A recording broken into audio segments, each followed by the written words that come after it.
Сәлем достар, бүгін майлы теріге жарамды зығыр және лимон шырыны мен ақсаз қосылған маска жасаймыз.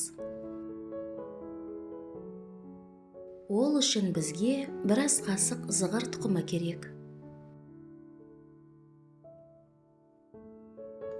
Ыдысқа біраз қасық зығыр тұқымын саламыз.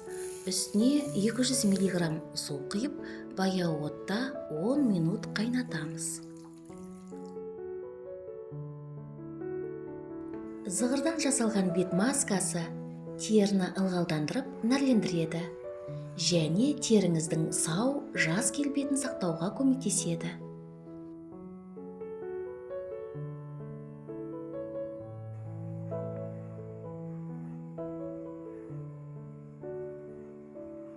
Дайын болған зығырды бөлме температурасында суытамыз.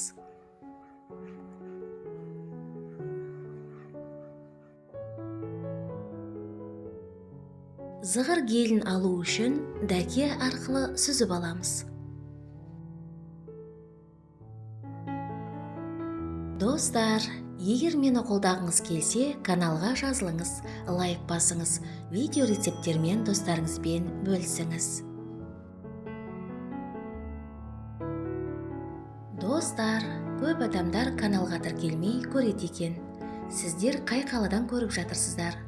Сіздердің қандай сүйікті маскаларыңыз бар? Комментке жаза кетіңіздер. Және мені қолдап жүрген жандарға көп рахмет.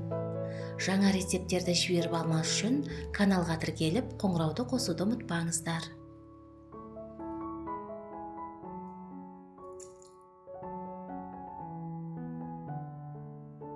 Міне енді зығыр гелі дайын болды.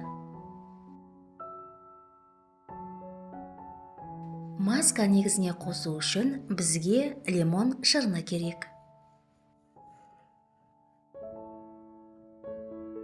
Маска негізіне 7-8 тамшы лимон шырынын қосамыз.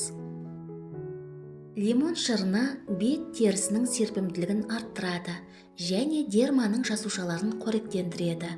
Бұл салбырауды және солуды болдырмайды.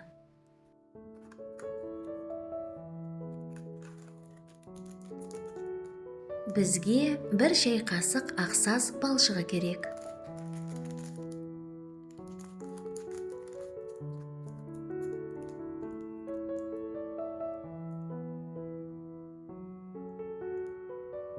Маска негізіне 1 шай қасық ақсаз балшығын қосып, жақсылап араластырамыз. Ақсаз балшығы барлық кірді және макияж қалдықтарын тамаша кетіреді. Терінің түсін біркелкетіп, бетке балғын, сау көрініс береді. Маска бір тегіс болып шығуы үшін блендердің көмегімен араластырамыз.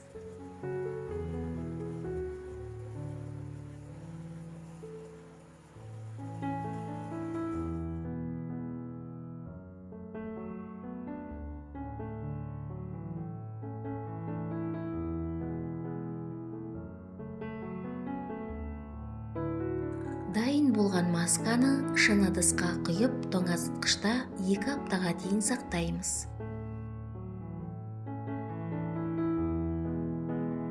Масканы қолданар алдында бетімізді жұмсақ тазартқышпен тазартып аламыз. Майлы тері аймақтарына және кеңейтілген тері тесіктеріне назар аудара отырып, қоспаны ақырын бетімізге жағамыз.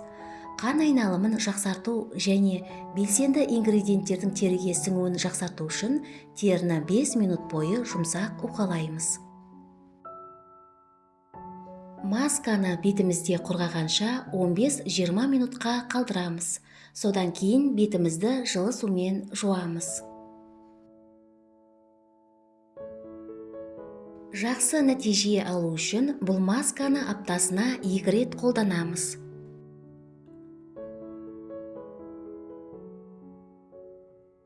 Сізге денсаулық, жастық және сұлулық тілеймін. Келесі кездескенше.